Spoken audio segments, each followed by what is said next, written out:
Cinq. Bonjour, mesdames et messieurs, mbote na bandeko ba mama pe bilenge.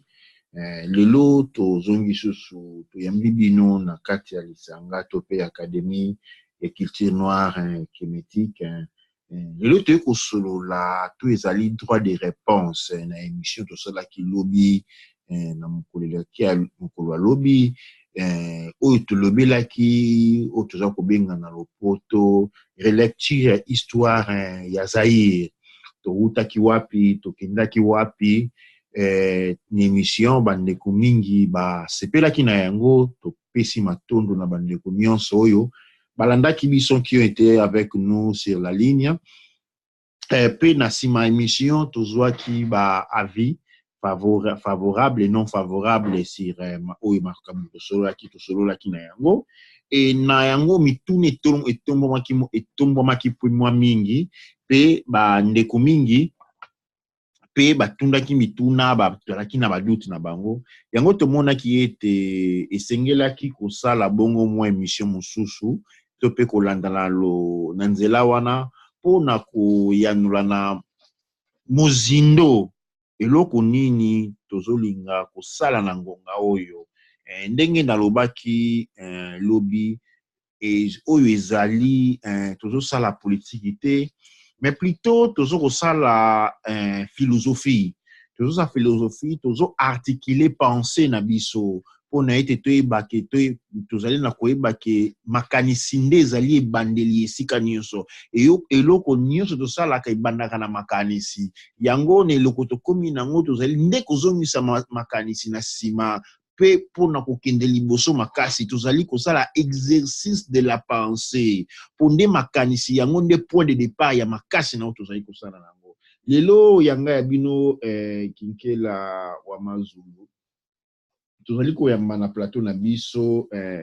ya yambi kuku Kinkela ye tozali na ye lelo na kopesa ye muniti mokapesa bino mbote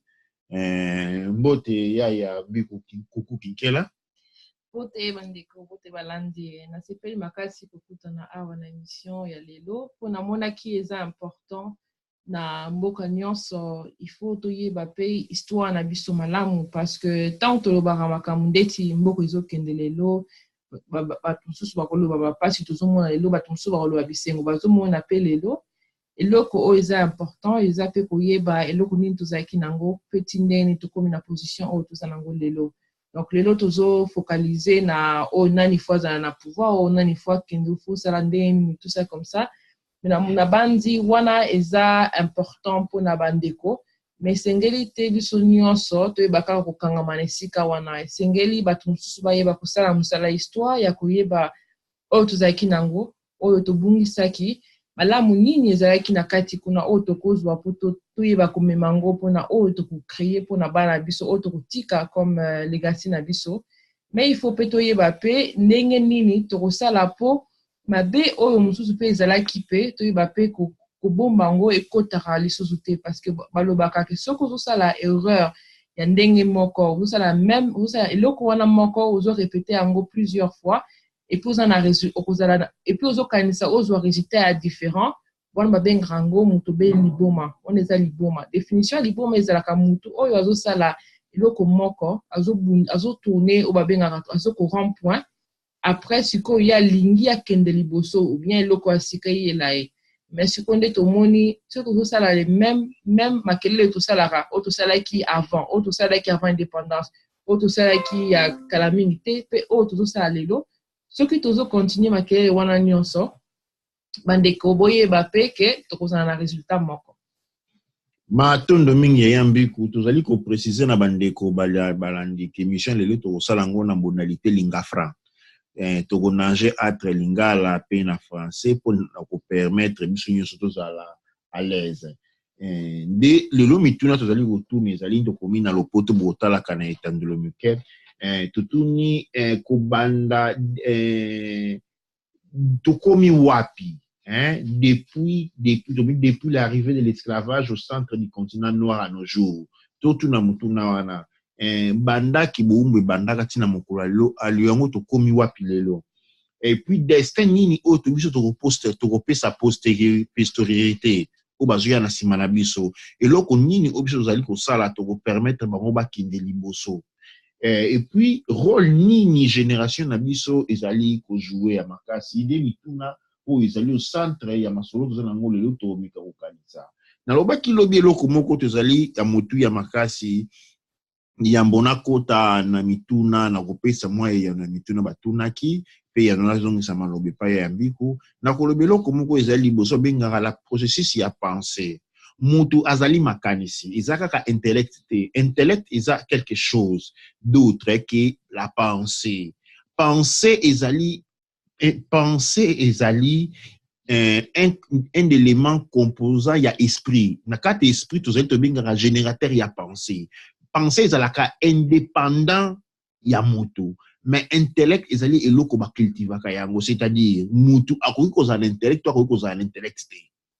Mais makanisi mutu azalaka na yango ezalaka na kati. Nde eloko mutu ezalaka ko développer niveau ya pensée. Pensée eza na niveau ebele ndenge na tangaka na académie ya culture noire toza na pensée punctiforme, toza na pensée linéaire, toza na pensée circulaire, toza na pensée spirale, puis toza na pensée sphérique. Ba degré ya pensée eza différent. Pona ete mboka emata esengeli ke niveau ya conception to ya structure ya pensée évoluer. Évolution ya mutu ezalaka te, évolution ezalaka évolution spirituelle. Isalemaka elongo moko na évolution ya pensée ya mutu. Mutu koki kotanga na yo ndenge olingi soki pensée na yo eza évoluer te ozali être inférieur. Ndenge yoko pe tokomona mutu pe atanga na yeke ni moment oyo makanisi. Pensée na yo eza évoluer wana ni tobengaka muntu. Pour penser eza ndenge wana tobengaka kibomoto. Yango wana tobengaka pensée na ko traduire ndenge wana tato yika pensée eza makanisi kaka te. Mais tant que tu ba pensée ezali na cadre ya kimoto. Alors kimoto to pe penser ya mutunde il faut évoluer yango permettra cadre ya évolution. Alors évolution kibomoto ezalaka na éléments sur lesquels oyango etunaka. Élément wana boyebake tant ba memaka mutuka soko lingo balusa pine olingo tourner voiture baluka na gauche bakitaka na mokita na mutuka te pona ko balusa ba pine na maboko ezalaka auto bengaka guidon volant ba soko balusi volant ba pine nyonso mine e baluki tope moto ba tope sambo nyonso baluki na nzela yoko nde tokoyeba lelo ekana biso ndenge eloko nini biso tozalaka nango eza possible pona ko orienter makanisi na biso pona ko aider l'élévation makanisi na biso esalemaka na niveau ya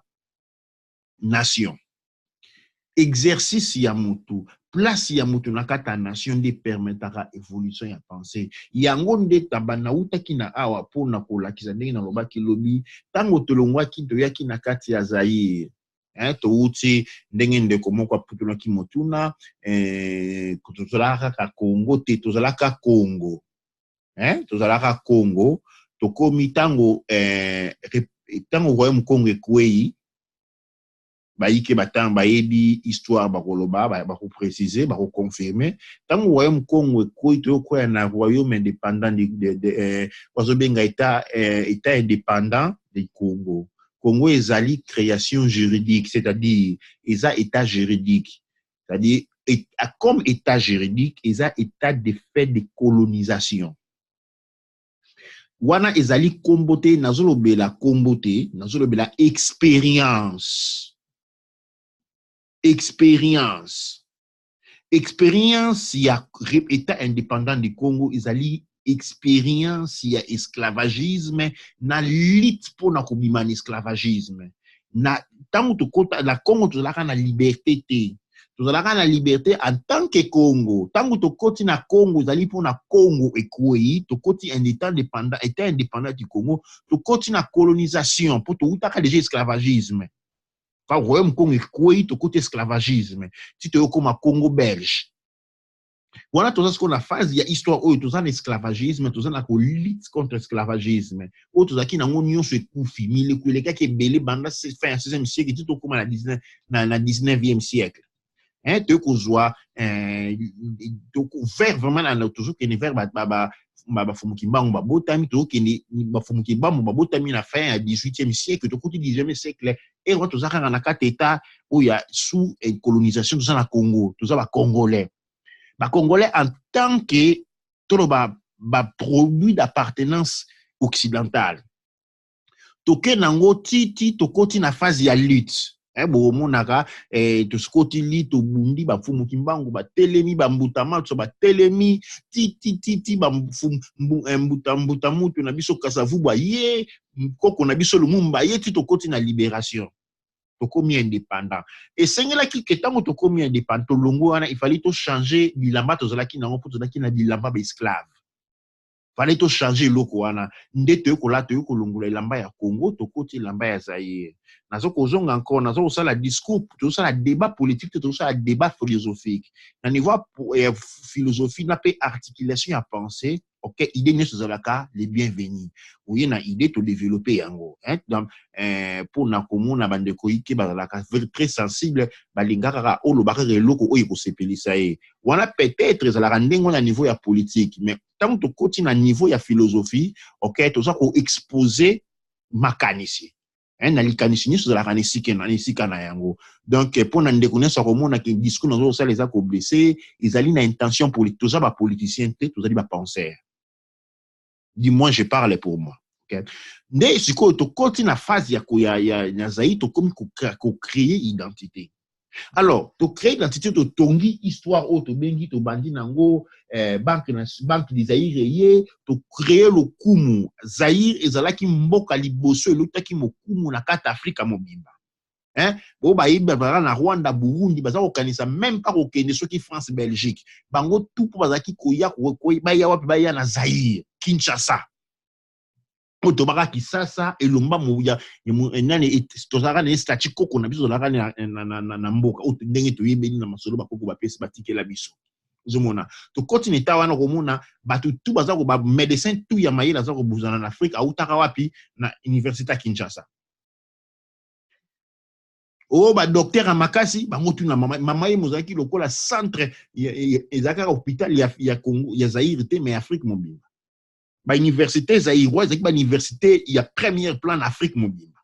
nde wana identité to créer de se créer musique na biso que musique oyo ya avant plan bato bakoloba ke non to betaka ka musique miza ba pays lokola ba Cuba ki nazwa ki motuna wana ndeka tunaki po ndenge to kindaki na période ya Zaïre to yebana mingi kaka ba musicien mais na kozongi sa Cuba yebani kaka musique Amérique du Sud yebani kaka pona musique tobosa na te Michael Jackson aila ki biso États-Unis to yebela ki États-Unis mingi na sima ya Michael Jackson ndezalaka nini nde musique to yebeli mingi otozobenga ba jazz pile baza nani ba danser e wala ki biso nini nde na nzela na moto yebela ki États-Unis mais na mboka tu zalaka na maçon menuisier mutu tu azalaka na Congo ezaka raté ba musicien pour nga na mwana za mwana Kinshasa na botami na koli na limité na yebi ata musicien moko na vina ngate na yebi ba te belé tout ça là ba te belé et même musique pesa fierté na biso il faut recadrer yango mais eza eloko ya sounité za valeur biloko wana tout etongami na kati ya tozobenga na Zaïre bon eza lokola ndako bandaye kotonga bando tonga ndako bache bakule ni fondement bache fondation na bolimbisa to che bandi ko tia brique et mati to komi côté ya ceinture côté ya ceinture mbongo ya kotonga ndako ebu pia mbongo esili tozala ndeni bakata ka construction boke koluka mbongo tango mbongo ekozonga kozongela to bandeli na ceinture to couler ceinture nde toke na kotia batol plafond tango toche batol plafond musala ndako eza musala PTT après il faut kotia il faut kotia manini il faut kotia ngo premier pansement il faut kotia peinture il faut kolona ba fleur il faut kotia ba carreau il faut kotia électricité il faut kotia mwinda esilaka te musala kobongisa ndako esilaka te musala ya kotonga mboka esilaka te esalembaka na ngonga moko etelemaka esi ekontinue mabe na biso to sa oya koyela ki biso bana Zaïre kedo to bwaki Zaïre tozongi na Congo eza lokola tozwi mboka kotonga ndako totongi tokomi na sentir mbongo kokontinue ezali te tobuki ndako nyonso mpo mbongo esilaki sikoyo tozo kotonga ndako sikoyo tozotonga ndako bato bazalaka bamason bakufa biso ozalaki baassistant mason toyebi lisu te ozomona yango naza koloba ke bavaleur oyo tokolaki nango na kati ya Zaïre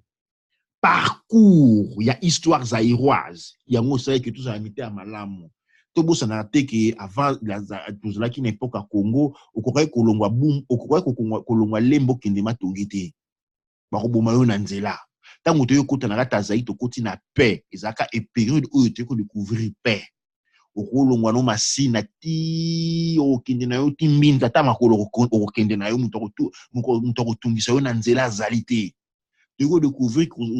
oza muyombo okomi gouverneur wapi okomi gouverneur na Kasai ozali muluba batini yo gouverneur wapi oke gouverneur na Mbandaka tokomi na unité nationale tokomi na bolingo tokomi na sens ya citoyenneté wana eza ba valeur intrinsèque oyo eza ko permettre biso to fonctionner par rapport à évolution ya la pensée na biso.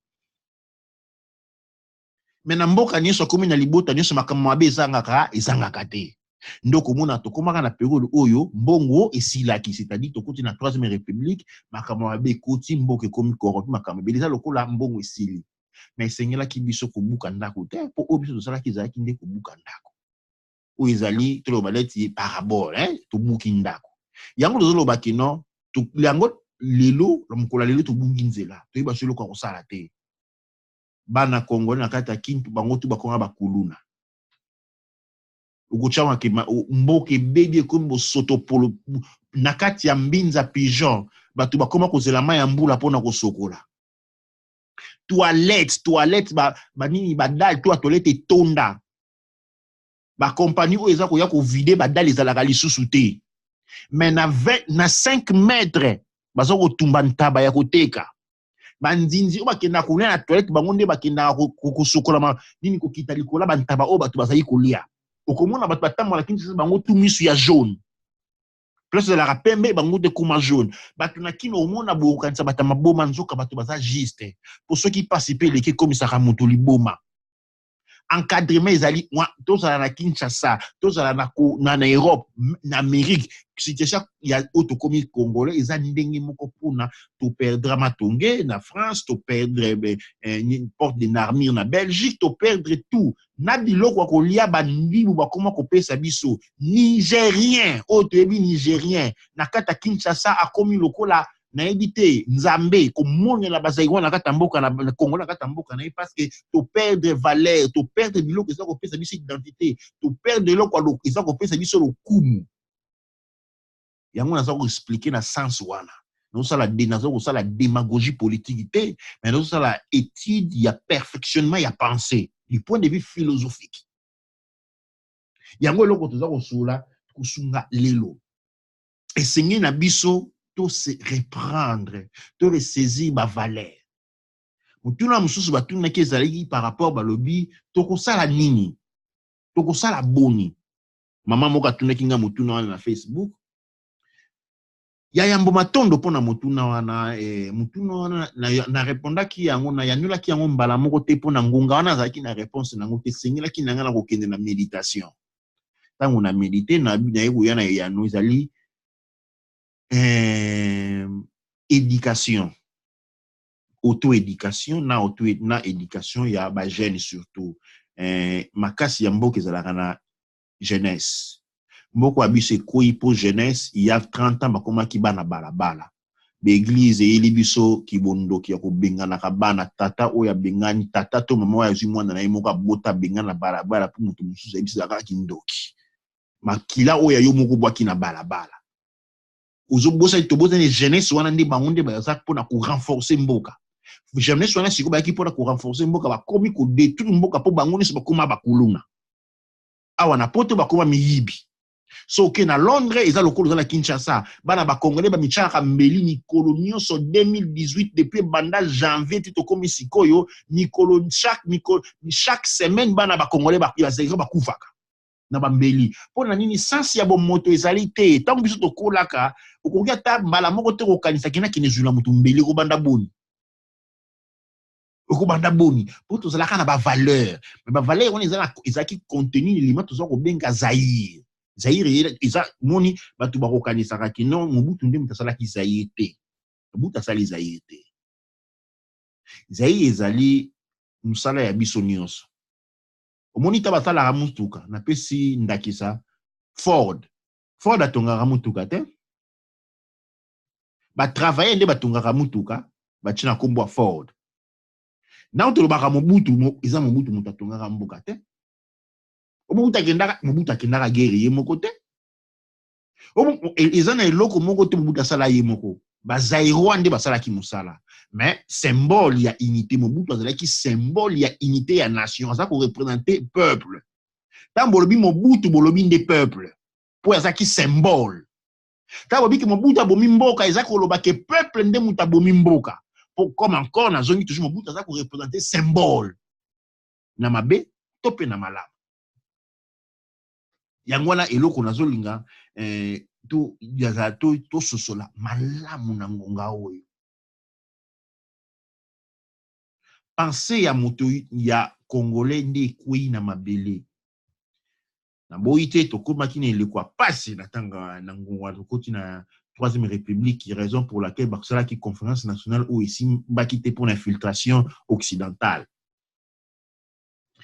Mboka nyonso azalaka na nini tobengaka challenge.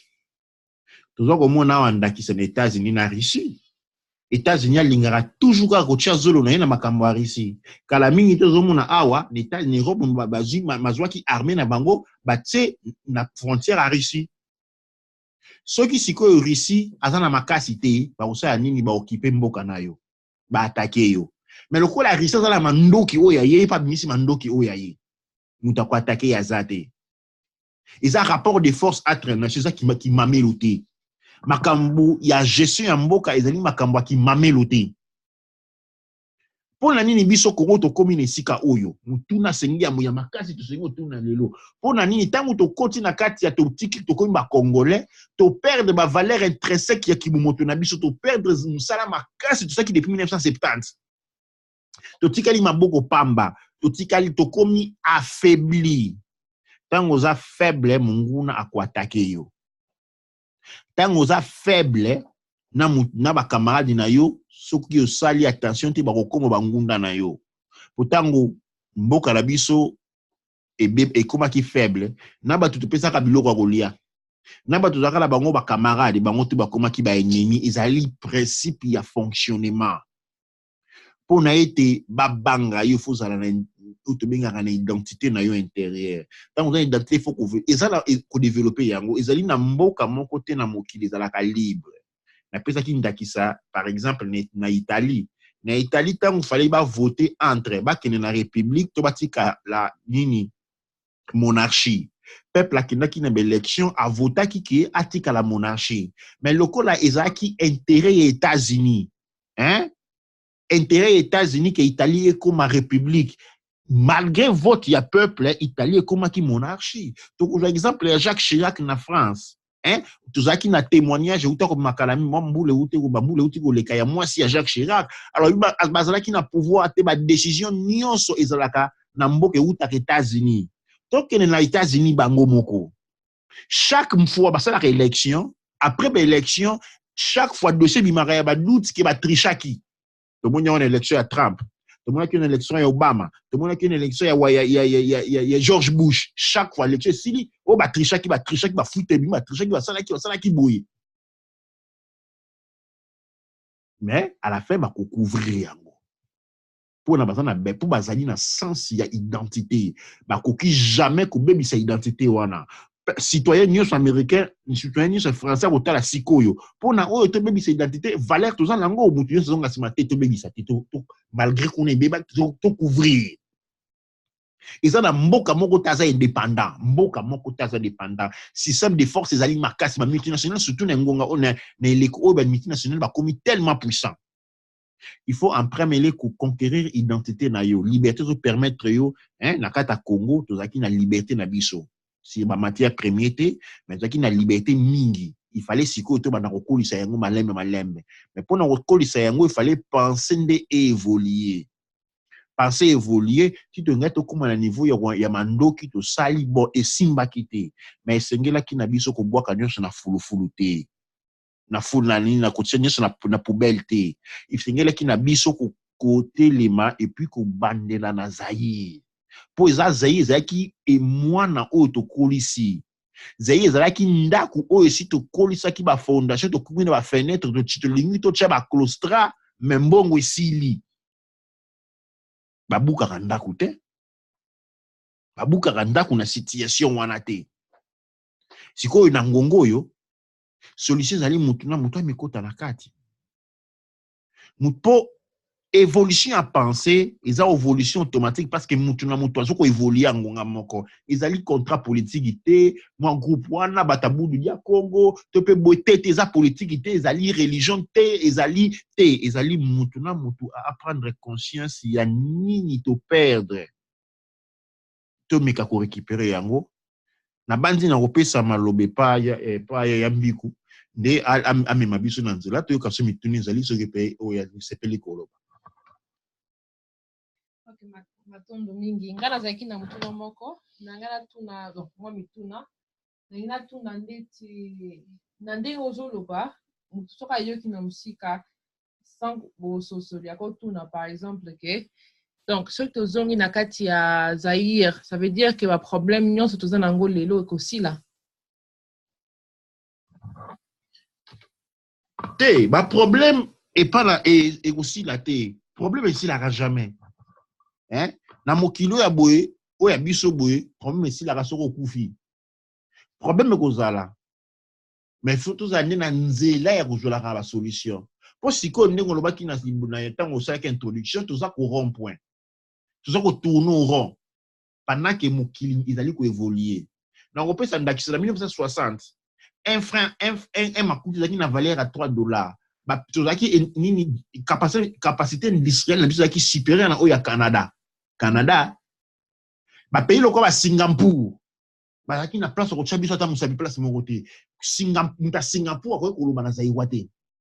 asa na place ko chayote parce que tozaki nettement supérieur du point de vue développement économique et autres mais je parle nami na ko insister tozaki supérieur du point de vue développement et à penser na aucune industrie économique et penser parce que penser nous opé sa direction na économie na politique na tozaki développer na penser par rapport à bango na lelo bakenda musika totika lokola to existaka surtout zonga sima ndenge ezalaka te oui kozonga na Zaïre ekotia biso na nzela na kozonga na Zaïre na étant que état mental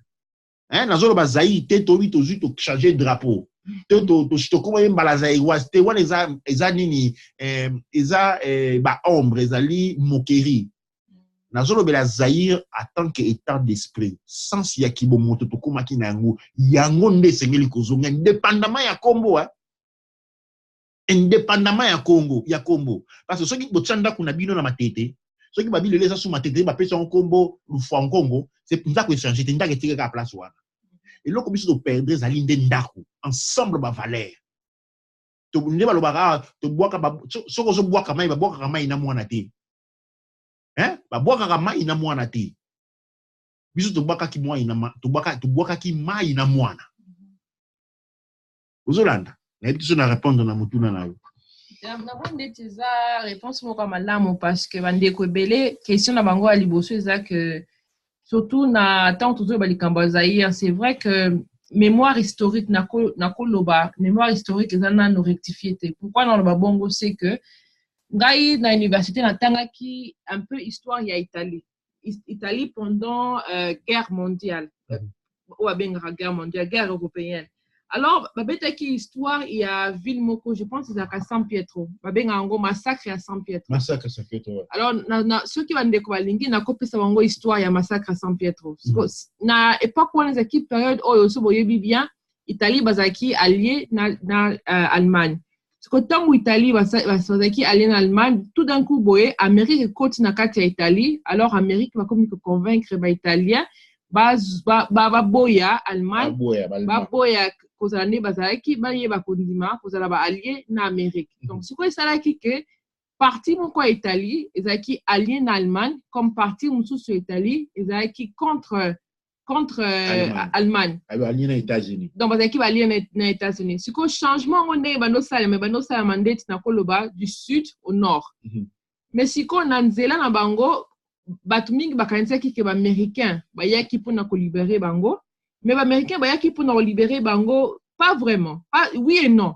Histoire on est intéressant parce que ça oui et non. Parce que bango ba yaki ko salisa bato bazaki ba lié na bango déjà, mais ba yaki pe ko boma ba o bazaki ba lié na ba allemand, ba italien bazaki ba lié na ba allemand. Donc sikoyo donc na koloba ndeti rôle ya Amérique na guerre mondiale na Italie ezaka na koloba eza un peu ambigu makasi parce que na histoire bato bele ba yemba ka Amérique comme bato mususu balela ka Amérique sikoyo massacre ya Saint-Pierre zaki ndenini ba américain ta ba na ville moko ezaki ville ba koko ville ya ba paysan ba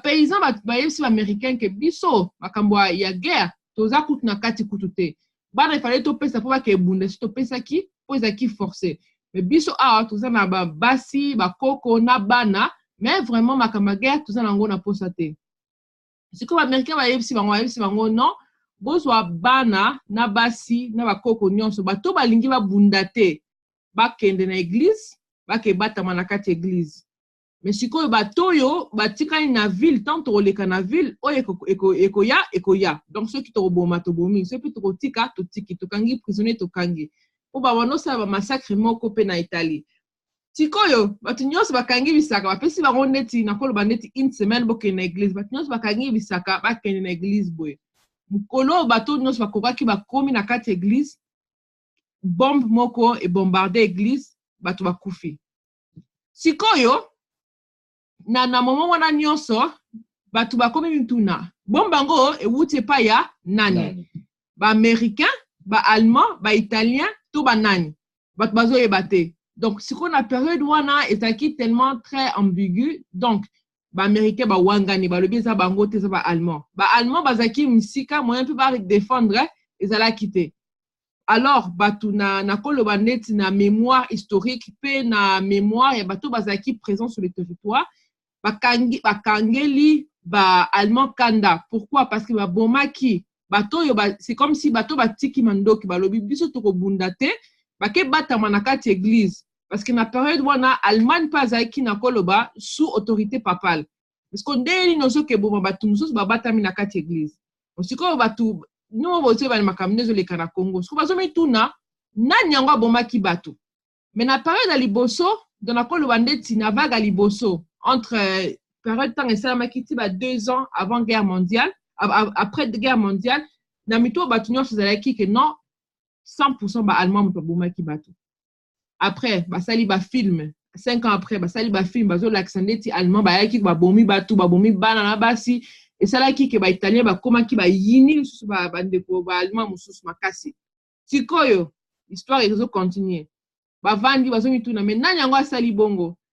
bandeko 30 ans après baye kosala ba recherche baye kosala ba analyse ba bombe oyo ebukaki église wana San Pietro babenga yango je pense massacre ya San Pellegrino ouais massacre ya San Pellegrino na kati église ya San Pietro na ndimi sikoyo tangu bango siko balobi baosala ba recherche 30 ans plus tard ba recherche eye kokoma ke non ezalaki ba américain mutu bakoyisaki ba bombe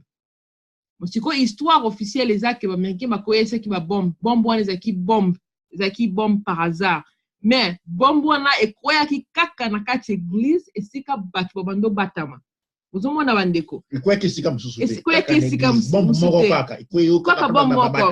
donc la majorité ya bato bakufaki ezalaki bana na basi pourquoi po bato babatamaki kuna mibali bakimaki parce que na baboma wana guerre bino boyebi so bakutani na jeune garçon po baboma ye po bayebi te soki baluka kosala espion donc ezalaki kaka bana na basi na bakoko sikoyo babomi bato sikoyo esalaki nini ntango bombe wana ekweyaki baitalien nyonso bazalaki wana ata oyo bazalaki pena na koloba moitié allemand moitié italien babalukelaki ba-allemand bakomi ba-allié na ba-américain pourquoi parce que preuve baliboso ezalaki liboso ya miso ezalaki ke non ezalaki ba-allemand moto abombardaki bango parce que ezalaki amérique moto apesaki bango place mais sikoyo na histoire wana ntango natangaki yango na période wana nazalaki mwana mokie ntango natangi période wana na université na vandi ndeko na po ezalaki filme batalisaki biso filme tant totali filme tomoni ndeti bato bazokufa toyoki motema pasi bato mosusu balelaki après sikoyo babeteli biso histoire et puis balakisi biso deuxième version ya filme sikoyo professeur atuni biso alobi donc bino mpona bino nani asali mabe ata biso mpe na classe tolobaki ezalaki baallemand mais c'est seulement après tant otangi bapreuve omoni makambo nyonso ndenge esalamaki. C'est comme ça que tu comprends que na mokili yango ba américain pe balobaki ezaki erreur. Ce que ezaki erreur ce ezaki a solo mutu moko ayebite. Donc mokili ya lelo ezake tangu tututala makambo esalama na mboka na biso. Esengeli yes tokolela ba oyo bakufaki ça c'est important. Mais ba biloko mususu esengeli tutala ngo na bososoli to longola ba émotion to ba ko étudier ngo. C'est tant qu'on étudie en mutu na mutu ngaso ba yebsinga na za mutu mabe na kondima te na olinga te funa biso nyonso zo mekatoze ya batu malamu mais ceux qui muninga sali mabe mbala moto kange to bi te de quoi ça qui mabe non c'est vrai que ceux qui de quoi sali mabe il faut afuta mabe o asalaki ça c'est très important de la même manière il faut te comprendre et loko nini tinda ki ya koma na position wana et loko nini tinda ki bande ko lelo baza la corrompu ndenge nini to komi na corruption ndenge nini bato balobaka ote mboko ezaki détruit ndenge nini destruction wana ekotaki na kati ya mboka parce que ndenge ndeko alobi awa il y a 50 ans $1 ezaki 3 makuta ya bazairwa bozoyeba ndeko au contraire 1 makuta ezaki $3 kasi $1 ezaki 3 makuta bon sikoyo lelo tokomi soki soko za na 1 makuta aujourd'hui na 1 makuta aucun na maison de change va payer sur $3 va payer sur $3 OK so 1 makuta ezaki $3 ouais. Bon sikoyo lelo tokomi ndenge tozosuka tozokende wapi lelo komi ata ba congolais ba million $1 eza soki 900 francs soki combien mais wana eza soki botali pe bolobi ke eza faute ya mutu boye bandeko encore une fois il faut tozala na frein mpona nini il faut te bakoyeba soki mutu wana akei tobandolela mobutu akei est-ce que tobongaki tobongi te donc il faut te bakoyeba ndenge nini eloko nini esengeli tosala po te bakokende liboso donc histoire wana ngai na beta ngo rapidement ezaki kaka pona ko partager histoire wana eyelinga na mutu tant tosola ndeko sikoyo ou yango pe na partager bandeko parce que na makambo nyonso esalami il faut bien comprendre esika tozokende avant ya kozwa ba décision omoni motuna moko na zero awa bato bandeko bazokoinsiste sur lisolo ya mobutu amwaki mboka nga nalobi ke te mobutu aza garant ya population ok soki aza garant population elingi koloba ke aza korepresente population ntango ya bomi mboka ntango tolobi ke mobutu abomi mboka eza ndenge bapeuple abomi mboka po eza neti zobenga ya edingwe tokokende te tokolalawa babeta biso ya edi mpona nini po edi aza korepresente makasi ya mboka mobutu aza korepresente makasi ya mboka na kopesa eyano na motuna wana mpona nini nalobi ke toboma mboka eza oyo ndeko na biso ya Ghana chef chi babengaka syndrome linkage c'est-à-dire perte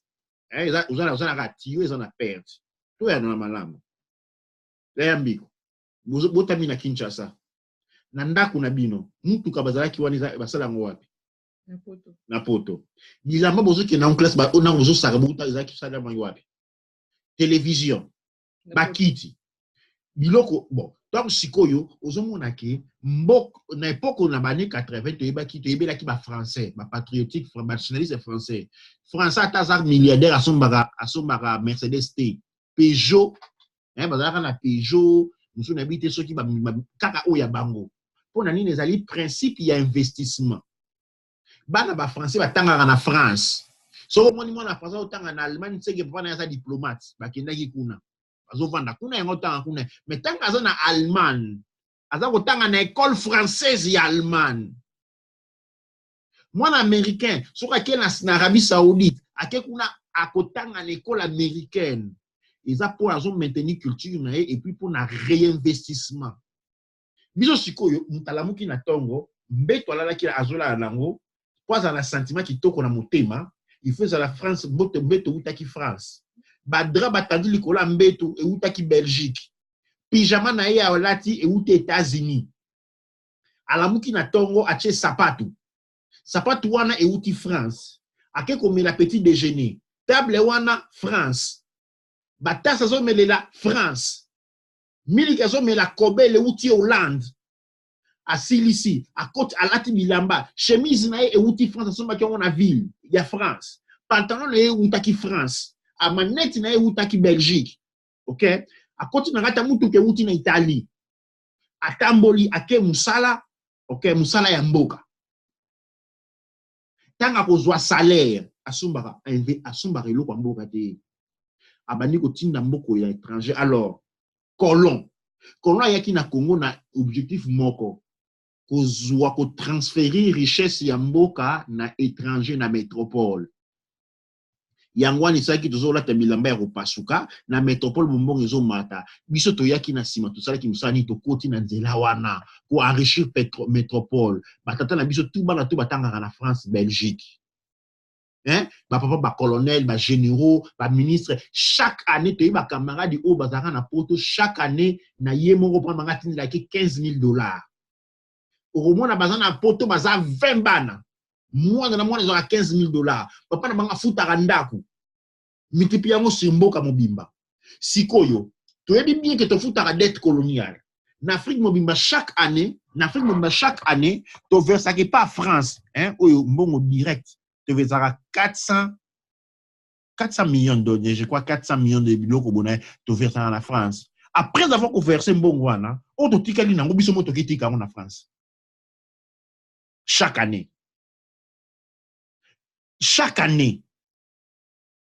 soki muto atse savant ki bo soko sala usokola na savant monganga ba pauvre usokola bilamba na savant les coques ba pauvre soki besoin na mbongo pour investir alors ça dit batu oba investir na mboka ouais batu oba investir na mboka ça ba pauvre oba vana na masina na Kinshasa ni bango wana nde ba veza irwa o bango tanga azui salaire na ye asala musala pasi akeso matembele asombi fufu mutaka bandundu bato bazwaka mbongo ebele batindaka mbongo na poto siko yebisanga économie mboka ekola mkoloni économie mboka bo calculer sikoyo bambula boni batata na biso basali musala wana bokomona solution bokomona pona nini toza pauvre tozali pauvre parce que penser na biso zala ki articulé te penser na biso ki penser ya bakolo oleto za na penser na biso lingi to copier penser ya mundele mais mundele nyi sote to lingi to copier penser ya mundele za na poto te po mundele za na poto to yebi te biso to yebi muto yeba ki mundele ya colon alors mundele ya colon ayaki pona kwa fe pona ko exploiter na ko tinda na mboka na ye alors biso lingi to lingi ko évoluer penser na biso to lingi to copier penser mundele nde to komi lokola ye to komi pe biso ba colon to continuer ko appauvrir mboka ko tinda ka mboka na étranger ko investir à l'étranger et puis to lobi mobuta bomi mboka te to bomi mboka buzoba na biso ignorance na biso miso na biso okanga mande bomi mboka tango to sisi ko bumango pendenge wana ali to sundoli mwandambu o to zalaka na ngolo ko la valeur hein to bomi économie hein to bomaki économie ya mboka papa na biso ba bomaki économie ya mboka ole basangana ka basala ka ba secteur industriel ndio to monaka awa bo balabala soki nango bukanan pona nini ba chaki mbongo na bango pona ko développer mboka ba papa na so akina ba concurrence a buzoba o azala la voiture à blé ou a son Mercedes a jaune o yoboye bazalaka ba camarade te bazala basala créer ba secteur industriel te batinda banda na poto ba continuer ko investir na poto siko lelo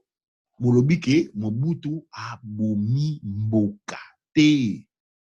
ignorance il faut reconnaître que ignorance na biso manque ya développement ya pensée na biso nde bomaki mboka po eza na mutu moko te na ngonga wana akalkulaki akanisa igene soki na investir na mboka te mboka kokufa lobi mutu moko ta kanisa ki non po banda nanga bazala mayele il faut batanga na mboka comme ça mbongo nanga olekendaka musika olena tindaka $10,000 chaque année na États-Unis to na France to na Belgique to na Italie na on dépensé 1,000 awa 9,000 etikali sur 10 bana na zana bango so na sali 1,000 multiplié par 10 c'est comme 90,000 hein 9 multiplié par 10 c'est comme 90,000 90,000 voilà peut-être to investir to tonga eloko awa to tia bana d'école to pesa bango ba donation ya baba hôpital wana to pesa bango donation ata $40,000 comme ça bana retraité bana malamu to zalaki batu ba papa na biso bazalaka na mayele wana te soki mwana na yo moko abeli mbangu na avion aki Belgique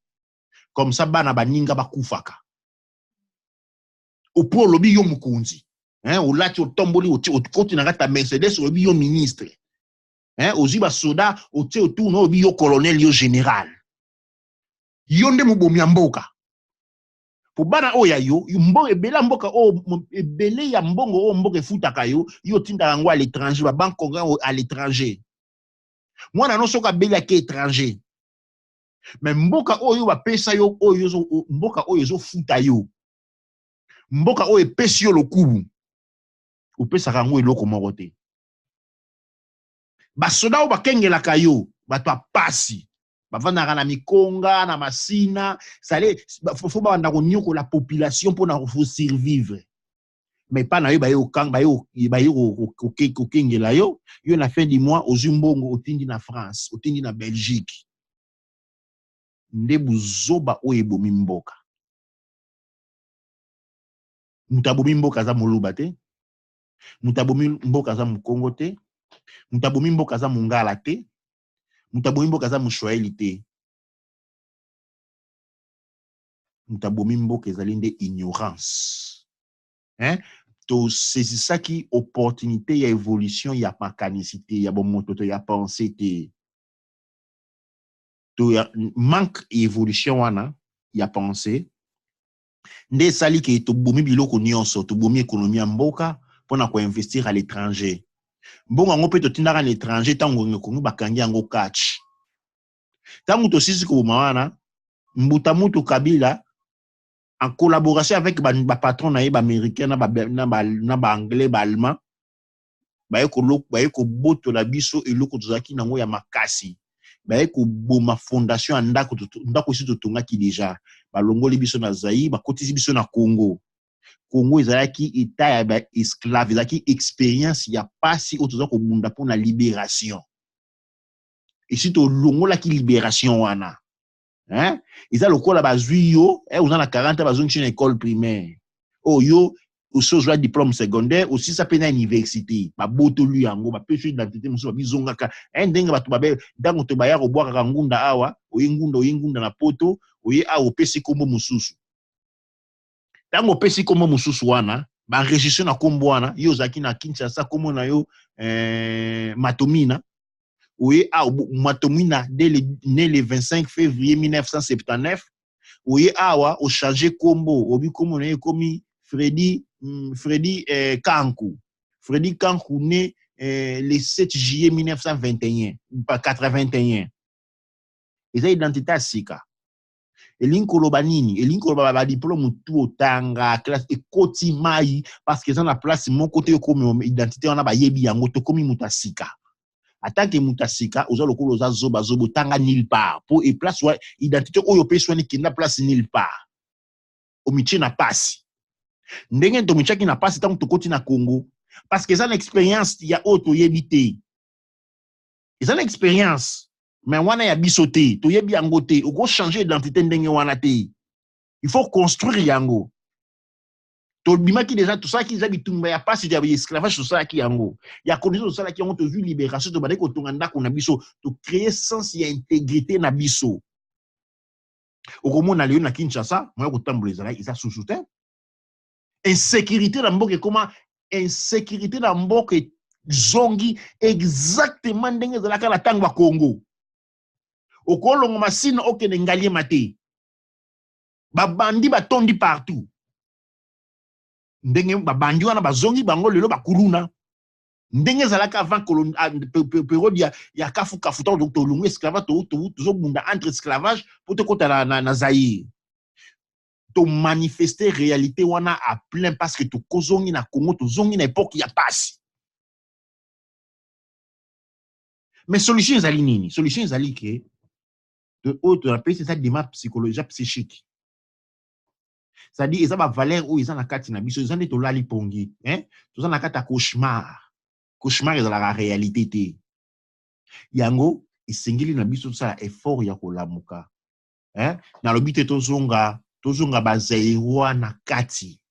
mutema zairwa zalaki nango bondeko zairwa zalaka nango bolingo zairwa c'est souvenir identité tozalaka nango po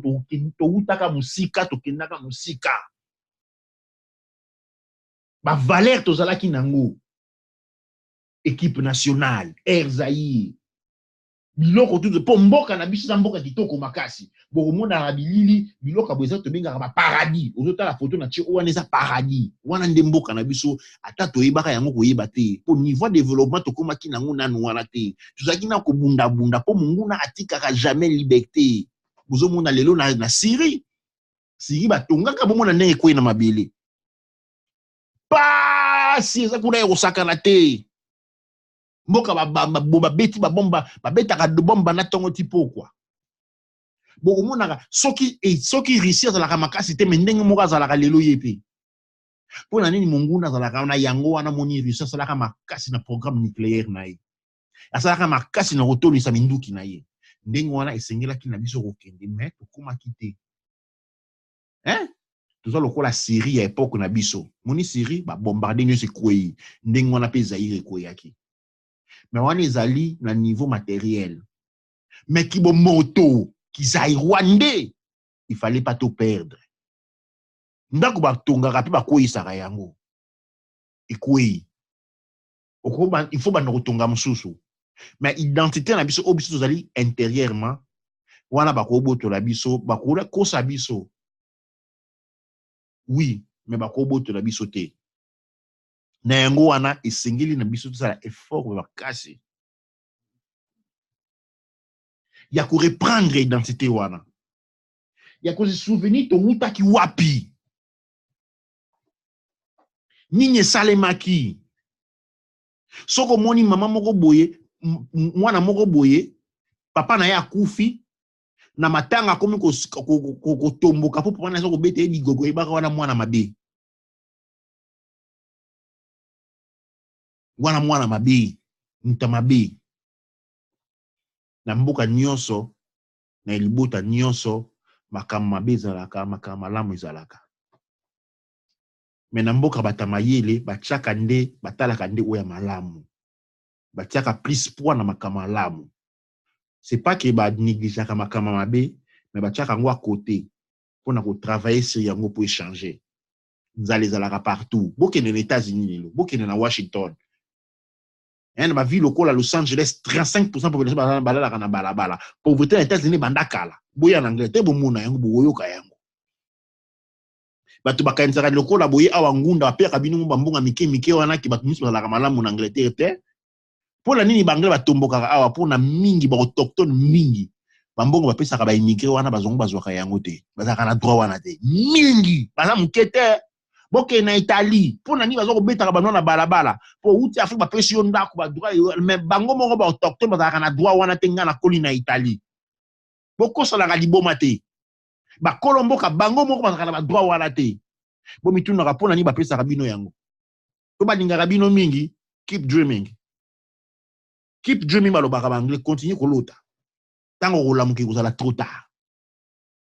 yango tosalaki émission oyo mpona kolamusa identité zaïroise sens de valeur baoyo baza nango bayeba koédike baleki mosala toza nango yango wana rôle ya génération na biso moto tovivaka na Zaïre ezali kotangisa ya bana oyo babotami na libanda ya Zaïre biso tobotami na état de droit tobotami na état oyo tozalaki na dignité na biso tozalaki na civique je ne parle pas de tradition mais je parle de sens civique tozalaka nango bana babotami libanda Zaïre baza nango te po Congo ezali nzungu batsali kola moto mais na kati eza eloko te bana wana baza na eloko te mingi pe oyo babotamaki na eloko wana ba perdre yango o baza nango esengeli na bango sikoyo kobanda kotangisa bandeko yo botami na mwana Zaïre obotami mwana Zaïre ozo sentir sens ya zaïroise za na kati na yo ba valeur zaïroise za na kati na yo esengeli ozali motangisi esika nyonso ezali esengeli na yo nde kotelema kobanda kotangisa ba valeur wana kopesa ko démontrer yango po enseignement ya makasi ezali oyo oza ko babengaka exemple. Faut pe oza exemplaire en tant que zaïrois. Un peuple zaïrois qui n'a sangu na mokili mbimba. Kaka pona makama to batu bakayenza ke to kenaka sango kaka pona komina te. To kenaka sango po mboka na biso la mboka motuya. Batu baza ko envier yango mingi. Yango to kwei pona to lala ki pongi to yeba ko défendre o ezali ya yo. Moni pona wana première étape ezali tout c'est récupérer ma valeur. O ezali pro combat spirituel te ezali combat religieux te ezali combat ya identité. De na kopesa maloba ye pa ya yambi ko lisusu. Donc, avant tout, si ça n'en a tout, je pense que aussi on répondre aux questions à la maison plus que néolobi et ça sens bien ma valeur autozala qui nango kala auto bungisi. Si on ndenge nini batu bakosa la pona ko répondre ma valeur ou encore pour na ko intégrer ma valeur na auto ça lelo. Da auto za ko sa lelo mutuna malamu yambi ko sengé na biso ko créer classe ya ba leader mususu kaka ba leader politique te ba leader onaza ko benga éthique bato baza éthique ba leader zaïrois éthique pour ndenge na ko répéter ezali kama fanatisme te na kata Congo tozaki na valeur tozaki ba travail tozaki ba bola tozaki ba bola tozako vanda na cité mundela za ko vanda na ville na victoire ezalaka na porte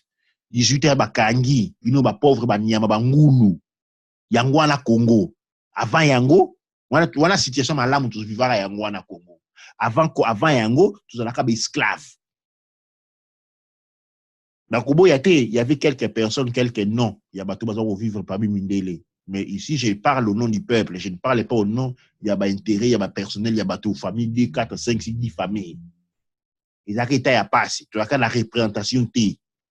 Hein? Ceux qui bakangi yo, ceux qui yo congolais, pour bakangi yo qui l'idée là.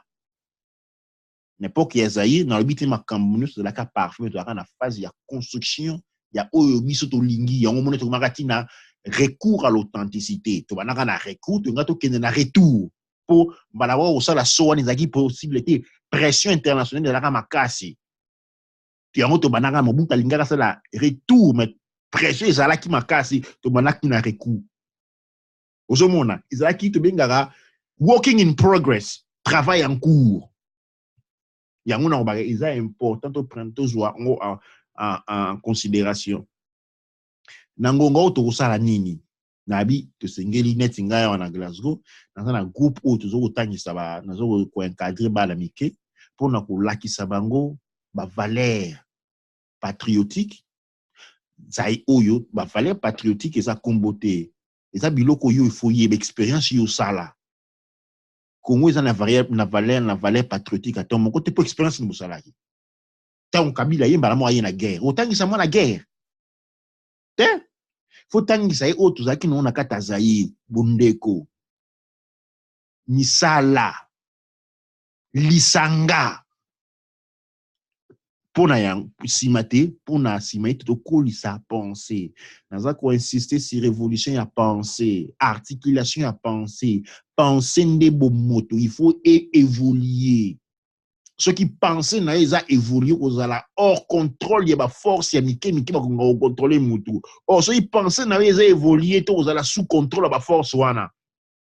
penser na eza au-delà. Il y a cerveau reptilien. Il fait ça qu'il est au-delà. Il y a cerveau mammiférien. Écoute, on a un cortex cérébral. En ce moment, on a pensé, on a pensée sphérique. Pardon, on a pensée circulaire. Aucun a pensé spirale, tout comme on a sphérique. Mais ce qui m'a canisé, élevé, tout ça, on a pensée punctiforme. Comme ce qu'on a pensé punctiforme, on a dominé. Mutako domine yo akoya banguna bakota mboka poto koma faible munguna nyonso alinga kokota mboka ezala mboka moko te oyo mutu ko anviaka yango te yo komaka faible okomona ba ennemi yo komaka faible okomona ba ennemi eza principe ya nature eloko tout esa faiblisa ki kufaka so ke na désert olali pongi bandeke ba okitelo na mutu ba ya kododa yo pona nini ozo ko manifester faiblesse Et le côté comme un faible à attaquer. Alors, faute ezali à attaquant. Attaque ezali preuve ya faiblesse na yo. Faiblesse na biso ezali Congo. Tant que tu na Zaïre, tu as makasi. So ki ba bêtise yo yo pokembo okecha mabuko. Lelo ba bomaki congolais na kata wenza Gambela, soki pe ya Gambela to pe ya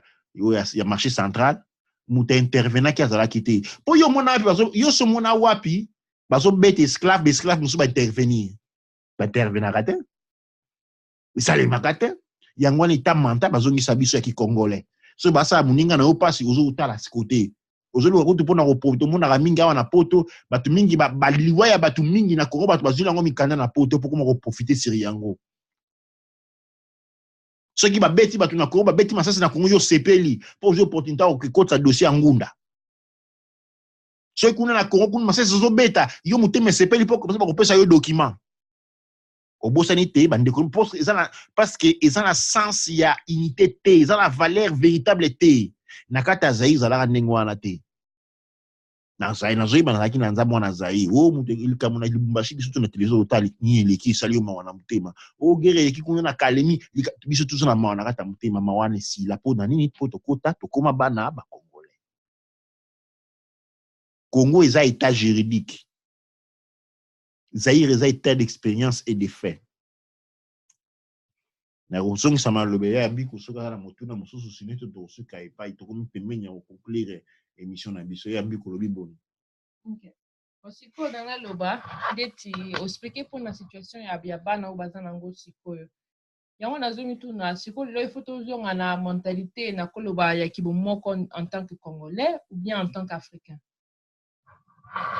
Et ça par étape en tant que Congolais tu as la possibilité voilà pour expérience exacte. Congo a une expérience ya unité te. Congo a une expérience ya travail te.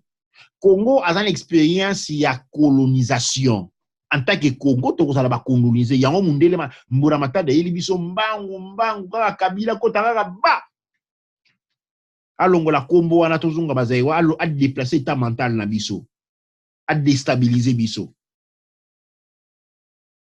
Mais a kombo karate, ils a une fois accepté yango. Biso to boaka ne to lobaki analobaki yawa to boaka mai na mwana. Siko to kene ko récupérer mwana. To récupérer état ya kizai, wa to se reconnaître na eloko za ya makasi. Wana to bingara état, état ils a état iliko loba nation te. Il y a une différence entre état et nation. Et sengel la biso to se reconnaître. Parce qu'en tant que Congolais, tout ça na molili, nga na na mimuna Congolais te pour na mona la place ni dans la ngaya wana balobi na ngamonsote e mboke koya okoma ba Congolais. Na yebi yango te na expérience na ngote. Mais na kati ya Zaïre ndeto yibani. Tango za ko s'identifier comme Zaïrois, ozo sentir mutema na yo komi léger. Misu na ye fongwami. Okomi komona o ndeko na ngai. Oyo mpangi na ngai. O pire masa na ngai. Oyo nde na en tant que na du moment où tu as accédé na conscience polarisée zaïroise nde tu na identification wana. Mais du moment où tu as polarisé na conscience neutrale congolaise, tu as na molili. Tu as na mabe to komi boma. Tu as na et puis tu komi affaibli. Tu perdre le la kata poto na pilipili. Na pilipili. Il faut mundi bateke la yo. Il faut mundi bateke la yo na pilipili. Wana ezali perte, ezali mort. Tu es bisu ko se valoriser te parce que tu as une identité te. Congolais, ils a ko filfil biseto, ils a ko lakisa eloko, ils a eloko moko te na kati. En tant que Zaïrwandais, tu as mingi. Na ko répéter ou ezali démonstration. Il y a démonstration, il y a manipulation, il y a champ de pensée philosophique. Ils ont prise de position politique. Na bandi bandeko, sepeli, na sepeli si to sepeli si bino, na moi et ma mari to lobi to ri okabola na bino na elikia ke okota bino na bososo na mozindo o critique te mais bososo na mozindo na o to lobi eza na oyo kosepelisa bino oyo kosalisa bino na oyo kosalisa bino te na lobaka mbala mbala soko ozwi osombi avocat balongolaka poso na mokokoli babwaki baliaka musuni baliaka mutu bana kosala polémique te pona okuti mukuwa okuti nini mokokoli na kata savuka ifali zaka musuni na musuni te na o na lobi ezali ka tozali na posa ya critique tozali na posa pe tozali pe na temps ya critique te oyo moni ke sepeli na yo oliango lokola musuni ya savuka oyo moni po sepeli si yo te otiki yango kote lokola poso to pe mokokoli ya savuka pona kata mokokoli ya savuka ezalaka pe na mafuta ntabatanga goya na minu na ye akolia mokokoli wana akozwa mafuta wana totondi bino matondo pe tokuta na bino pesi bino mbote po tokutani na bino na mikolo ezali koya yamba kotiki ya kosukisa ndenge zambu misoni na ngai bozala na kanda te na kotia bino nzembo ya oyo eza kosignifie identité na biso oyo toza kobenga la zaïroise.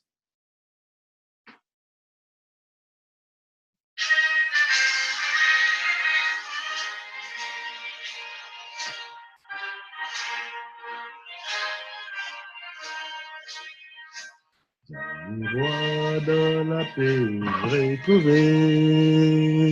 peuple uni, nous sommes Zaïrois. En avant, père et plein de dignité, peuple grand, peuple libre à jamais. Tricolore enflammez-nous du feu sacré pour bâtir notre pays toujours plus beau autour d'un fleuve majesté, autour d'un fleuve majesté.